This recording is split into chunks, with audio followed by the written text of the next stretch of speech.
In this session, we will discuss about the 3 W's of research. So the 3 W's of research are what, when, and where. So I'll be discussing about the different types of research papers, where to publish your research paper, the types of indexing with a research paper. Basically, I'll be discussing about the quality of a journal and the author metrics, protection from cloned and fake journals, different types of plagiarism, and how to make use of the Mendeley tool for your research paper. So starting with the first topic, that is types of research paper. Now, research paper can be classified as a short communication paper, or it may be a review paper, a research paper, or a full article. Now, when we say a short communication paper, now this type of papers are basically based on some theoretical analysis. The length of this type of papers are up to 2 or 3 pages, also called as letters or rapid communication. Now the next type of paper is a review paper. Now what is this review paper? Now this review paper is usually based on previously published articles. So in this review paper, there is no original research by the author. So basically the author is trying to summarize the existing literature on a topic in an attempt to explain the current state of understanding of the topic. So this is called as a review paper. Now this review paper can be classified into a narrative review and a systematic review. Now what do you understand by a narrative review? So in narrative review, basically the explanation is on the existing knowledge of a topic based on all the published research available on that specific topic.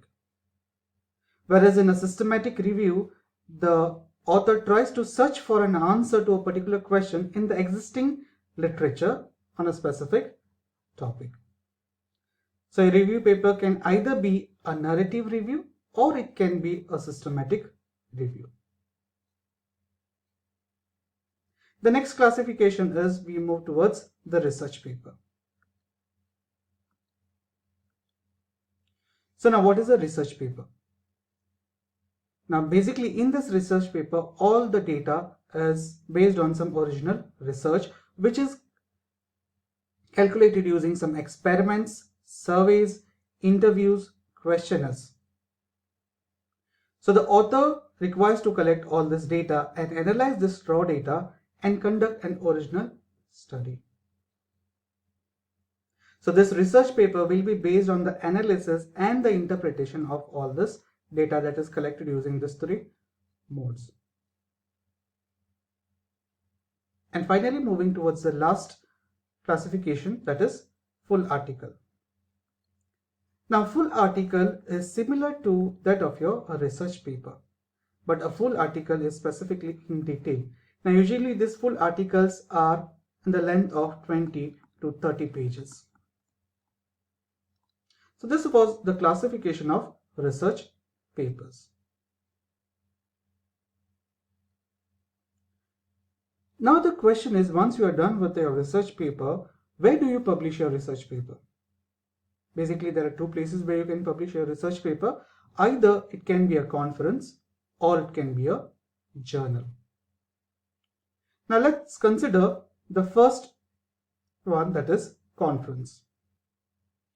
Now when you choose a conference, you require to know what is the theme of the conference and who is the organizer of the conference. Now when I say theme, usually there are conferences like conference on science and technology. So when you say science and technology, it becomes a vast area. So when you submit in such type of conferences, you might not get specific review towards your paper. Or if the theme of the conference is like a conference on machine learning or IoT, so in that case, the conference becomes very specific to that particular domain. So when you submit your papers to such type of conferences, there is a good chance of getting a good feedback from the conference. Now the output of this conference is they will publish their data in a proceedings. Now sometimes these proceedings are as good as a journal, which are indexed in reputed indexing.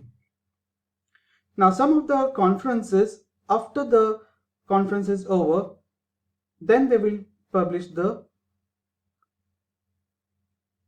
articles in journals. Now usually it is better to choose the conferences which are either organized by ASME or IEEE, NIT, IIT and ISC. So basically before going for a conference you require to know the theme of the conference, and if it is very specific, who is organizing the conference, and if the proceedings will be indexed or it will be published in some journal, that also you need to take care. Now moving on towards the next, that is journal. So now when we talk about a journal can be either a paid journal or an unpaid journal. So we will discuss about indexing of a journal, the impact factor, what is the CITE score, what is H index of a paper. With respect to indexing, we will discuss about UGC CARE, Scopus, SCI and impact factor, which is rated by Thomson Reuters. In UGC CARE, we will discuss about UGC CARE List 1 and UGC CARE List 2. So when you go for a journal, you know what are all these parameters, or what is Scopus indexing or what is SCI indexing.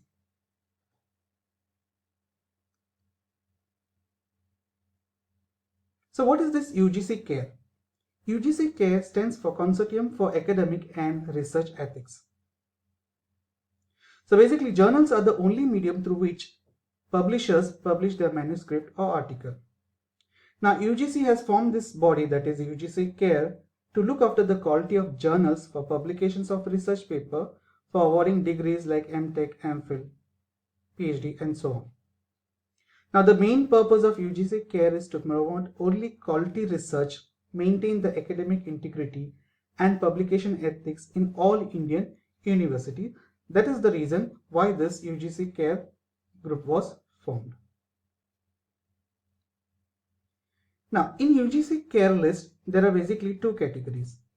The first category is UGC CARE list group 1 and UGC CARE list group 2. Now in UGC CARE list group 1, you will find journals, those journals which are found to be qualified through UGC CARE protocol. Whereas in group 2, you will find those journals which are indexed in globally recognized databases. So either you go for your UGC CARE list 1 or UGC CARE list 2. So basically when you go for UGC CARE group list 2, the journals are usually either Scopus index or Web of Science index.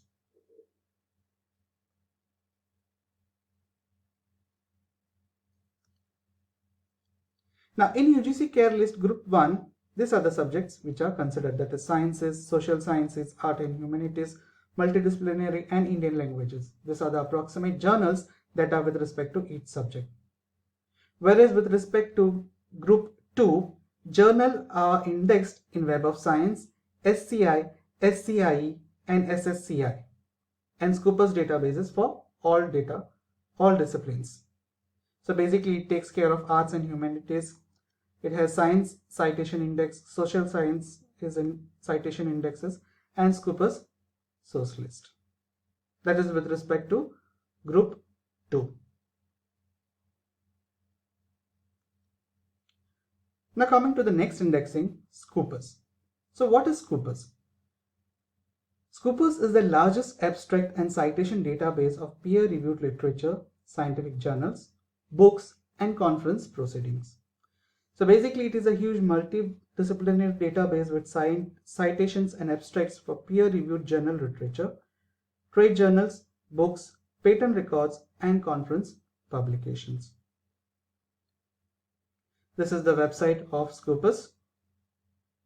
So basically you want any information, you go to Scopus sources, enter your detail and the details of the Scopus journal will be displayed to you. So we'll go in detail about Scopus as we go ahead.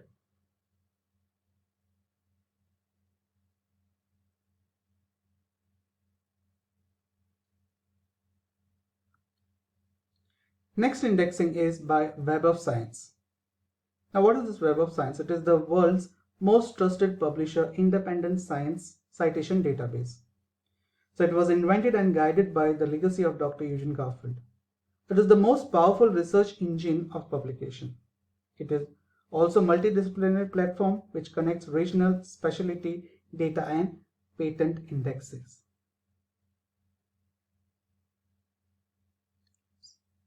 Now, in Web of Science, there are different categories. Those categories are SCIE, SSCI, AHCI, and ESCI. Now, SCI stands for Science Citation Index Expanded. So, this is related to scientific and engineering disciplines. SSCI stands for Social Sciences Citation Index, which is related to social sciences discipline. Whereas AHCI stands for Arts and Humanities Citation Index. Now, this is related to arts and humanities discipline. Whereas ESCI stands for Emerging Sources Citation Index, and this is the world's highest quality journal across 254 different disciplines. So accordingly, you have to choose your category of journals. So if you want to see those journals which are indexed by WOS, then you have to visit this particular site, that is clarivate.com. You have to do a registration, and then you get to see all the details of all the journals that are indexed by Web of Science.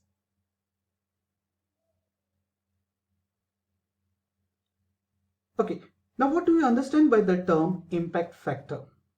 Let's take an example and try and understand what is this impact factor of a journal. I've considered a journal over here, that is International Journal of Science and Technology.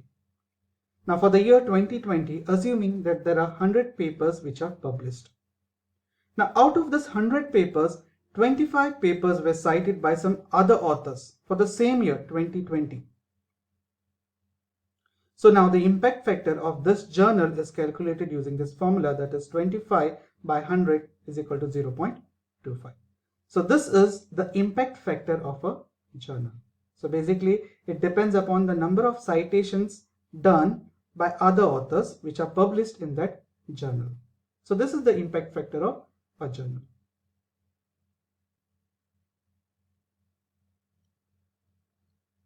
Next is the CITE score. Now the CITE score and impact factor is almost the same. The impact factor is calculated for a year, whereas the CITE score is calculated for a period of 3 years. Now the same example I have considered the same journal name, wherein here I am considering that there are 200 papers which are published for a period of 3 years, that is from 2017 to 2020, 200 papers were published with respect to this journal, and it has got 300 citations by other authors for the period of 3 years. So now the CITE score of this particular journal would be 300 by 200, which gives a CITE score of 1.5.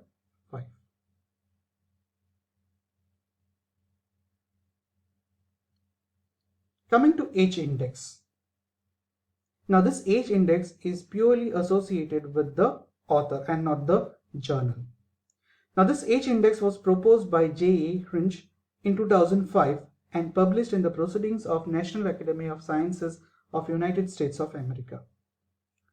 So this H index is a quantitative matrix which is based on analysis of publication data using publications and citations to provide an estimate of the importance, significance, and broad impact of a scientist's cumulative research contribution. We'll try and understand with an example what is this H index. Now consider an author has published certain papers. Paper 1, paper 2, paper 3, 4 and 5. Now paper 1 has been cited by some other author once. Paper 2 has not at all been cited by any other authors. Paper 3 has been cited by 3 different authors. Paper 4 cited by 4 authors. And paper number 5 has been cited by 4 different authors. Now when you calculate the H index, we calculate the 3 maximum among this. Now among this you get to see that paper 3, paper 4 and paper 5 is having the maximum citations. So here it is 3, 3 and 3. So now the H index of this author becomes 3.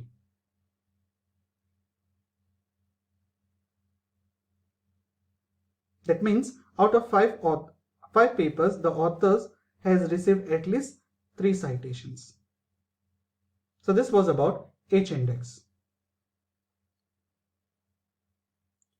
Now, when you publish your article in a journal, you need to be very careful where you publish. You need to be very careful about the authentic journals and the cloned journals. So we'll see what are cloned journals. Now here, if you search on Google, if you type in the name of this particular journal, that is International Journal of Future Generation Communication and Network. This is the link which you can type in Google and get an access to this particular journal. Now what you require to observe over here is the ISSN of this journal. The ISSN of this journal is 22337857. There's another journal with the same name, International Journal of Future Generation Communication and Networking. Again, if you look at the ISSN, that is 22337857. Now this is not at possible.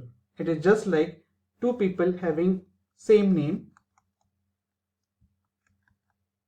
and same phone number, which is not at all possible. Okay, so you need to check for certain parameters before going for a specific journal. Now here also the ISSN is same, here also the ISSN is same. Now the publisher over here is different, SERC, and here the publisher is different, that is Nadia Publishers. So before going ahead with this type of journals, you require to check for certain parameters. Another case. Okay, so how do you confirm? What you can do is you can go on Scopus site, click on sources, type in the ISSN number, and Scopus will give you the details of that particular journal. Now if you see on the Scopus website, it is indexed, this particular paper or this particular journal is indexed up to 2016, and after this the coverage has been discontinued in Scopus. That means it is no more indexed in Scopus after 2016. So this is one way you can confirm from Scopus website whether it is a proper journal, authenticate journal, or a cloned journal. The second way of confirming is go through the Web of Science. That is, you register yourself on Clarivate and you go and click on visit site. So once you click on visit site, it will give you the actual website of the journal. So if you see on Web of Science, you can see that the journal name is mentioned, the ISSN of the journal is also mentioned, and the publisher is also mentioned, that is Nadia Publishers. Now, second way of confirming authentic journals. Now there is 1% chance that Scopus might also give you wrong details. Now for example, this particular site, this particular journal, that is Journal of University of Shanghai for Science and Technology, it says that this particular indexing of this particular journal is from 2001 to present. That means this particular journal is still indexed by Scopus. So when you click on the source home page, this particular website will be displayed. And this particular website is also displaying the information that is displayed by Scopus 2001 to present.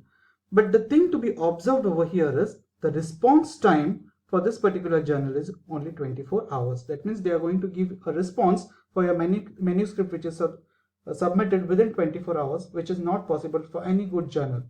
The minimum time a journal takes to give the first response or the first review about your acceptance or rejection is at least 3 weeks to 4 weeks.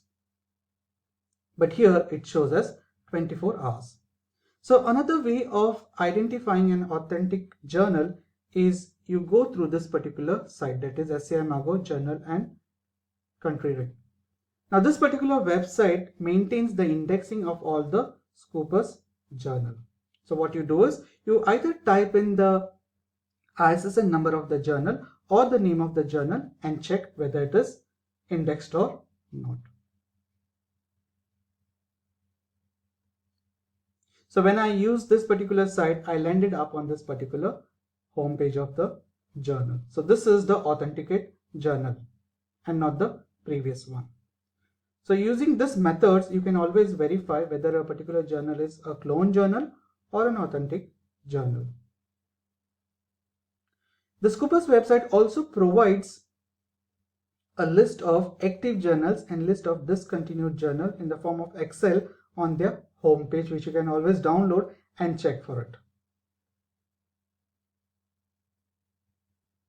Now once your manuscript is ready, it is very difficult to understand where to publish your article, which journal to publish your article. So in such cases, what you can do is you can use this particular links to find appropriate journal for your manuscript. Okay, so you can use journalfinder.elsewhere.com or journalsuggester.springer.com or publication recommender in IEEE.org. So either these three links can be used to find out an appropriate journal. Now we'll have a look at the first example, that is journalfinder.elsewhere.com. So you come to this page and you type in the tentative paper title, put in your abstract, put in your keyword, select your field of research. If it is specific, you can select your specific domain, and then you click on Find Journals. Now based upon the abstract that I have entered on the site, it has given me 49 journals matching to my abstract. Let's have a look at this journals. Okay, now here it shows me different journals. Now the first journal is Telematics Informatics. So here the site score is 13.2. Impact factor is a very good impact factor, which is 4.139. Acceptance rate is very less over here, that is 9%. The first decision to be given by this journal is 3 weeks, and the time for publication is 8 weeks. So in this way, you can check for the journals associated with your manuscript.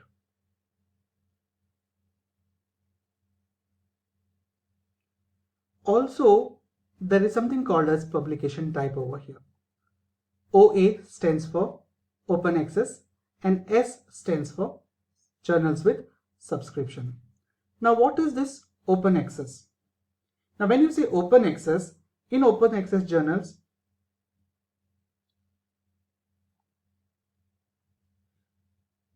the author has to pay the publication charges or open access charges. Now once the author pays the open access charges, the paper will be freely accessible to other authors. Whereas with subscription, the author does not have to pay any charges, and if at all there are other authors or other researchers who want an access to this particular paper, which is of type subscription, then the other authors will have to pay to get an access to that paper. So always with this type of journals, either you can go for an open access or you can go for subscription. So similarly, you can also use Springer Journal Suggester, or you can also go for IEEE Publication Recommender. So these are the different ways in which you can find an appropriate journal for your manuscript to be published. Okay. Now let's discuss about different types of plagiarism. So what is a plagiarism? It is an act of presenting somebody else's work or idea as your own. So basically you are stealing somebody else's information and presenting as if it is your work. So that is called as plagiarism. So there are basically different types of plagiarism we will see in brief. There's something called as global, paraphrasing, verbatim, mosaic, self, and incorrect citation. Now what is this global plagiarism? So when you present an entire text by someone else as your own work, it is called as global plagiarism. Or what you try to do is rephrase somebody else's ideas without citing those ideas. It is called as paraphrasing plagiarism. Or if you directly copy a passage of text without citing it, then it is called as verbatim plagiarism. Mosaic plagiarism is combining text and ideas from different sources without citation. Self-plagiarism is reusing passages and ideas from your own previously submitted work, becomes self-plagiarism. Failing to give all the necessary information in your source citation is incorrect citation. So to avoid all these different types of plagiarism, what we do is we try to rephrase or paraphrase certain data in a manuscript. So why do we paraphrase the text? So usually paraphrasing is done so that the clarity can be improved and to make your research writing effective and to reduce the grammatical mistakes, we make use of paraphrasing tools.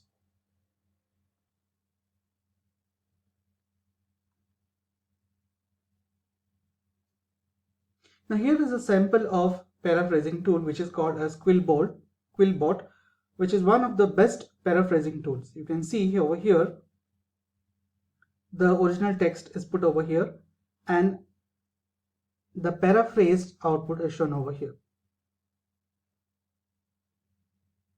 So there are different options which are provided by Quillbot, that is standard, fluency, creative plus, formal, shorten, expand. Okay. But this is not a free software, this is a paid software. But this is one of the best paraphrasing tool which can be used for your manuscripts.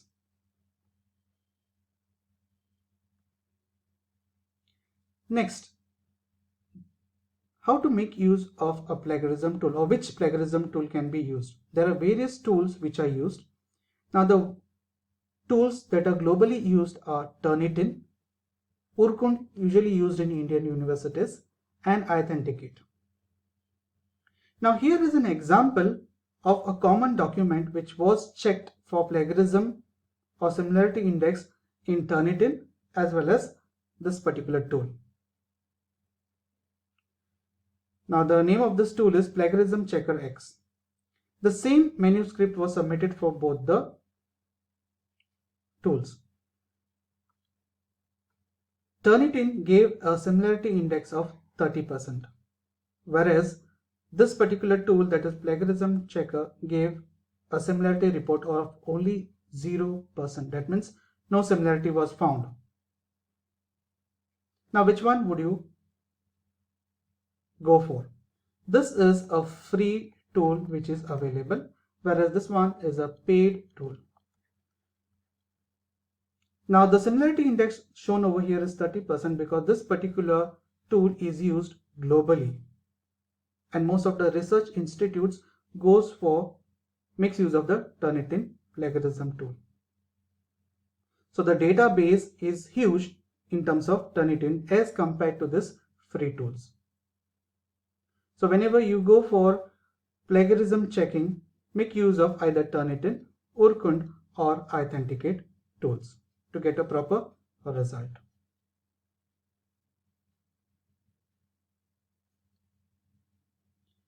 Now coming to the reference styles of your paper. Now this reference style, I'm referring to the bibliography or the references which is written at the end of the paper. Now there are various reference styles which are used. They are Vancouver, which is used for medicine, Oscula, which is used for law, IEEE, which is used for engineering, AMA, which is used in medicine, ACS used for chemistry, NLM used for medicine, AAA used for anthropology, and APSA used for political science. So usually we follow IEEE format, or there are certain journals which follow some different format. Now how do we, when we have to, usually when you write a research paper, you keep on submitting that research paper for at least 2 or 3 journals, and the reference styles of these 2 or 3 journals differs. So when you go and try to change the reference style manually, it takes a long time, sometimes even more than 6 hours. So we can make use of certain tools which are available online to put our references in the required style. Now, one of the tools that can be used is Mendeley. Okay, so what you can do is you can go to Google and type Mendeley Desktop and install this particular version. Follow the registration process. Then you install the plugin. So it will give you this particular link to install. Once the installation is done, next step what you require to do is you require to keep all your PDF files, okay, which are using as references in your main paper, put them in one folder and name them as file 1, file 2, file 3, file 4 and so on.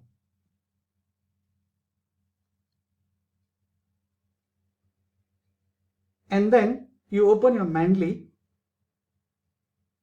click on add, and those papers provide the link for your folder and all those papers will appear in Mendeley.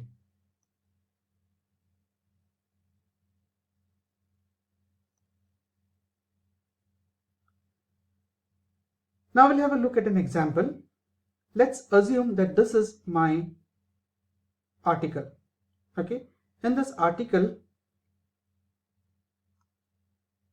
I have shown references 1 and 2 and 3. Now this is not my actual references. This is just a point where I should be knowing that the references should be inserted at this particular point. So once you are done with the installation of Mendeley, in the references tab, your Mendeley will be shown over here. So step 1 is you select your location where the first reference paper should appear. Step 2, you select the style that should be accommodated in this particular paper. Step 3, you click on Insert Caption. Then step 4, you click over here, that is go to Mendeley. So once you click over here, go to Mendeley, you will come to this particular Mendeley page. Now, this is your first paper that refers to the first paper in your Word document. So you click on this particular paper, that is the first paper, and then click on Cite. So now the information of this paper will be appearing on your manuscript in IEEE format. Now let's say an example. Assuming that this is my manuscript and at this particular point I want the first reference paper, this point second reference paper, this point third reference paper. So what I do is I first select my style, then I say Insert Caption.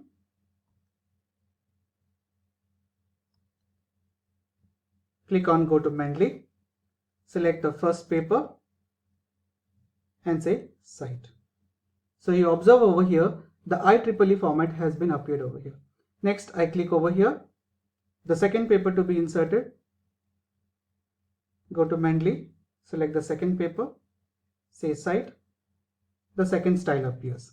Go to the third, select my style, insert citation, go to Mendeley, select the third paper, say Cite, and you see the third reference appears in IEEE format. If you don't want this particular format, if you want some other format, let's say it is APA style. So you see this particular format has changed from IEEE to APA style. So here the name of the authors are appearing. Now another advantage of this is if you want to insert bibliography,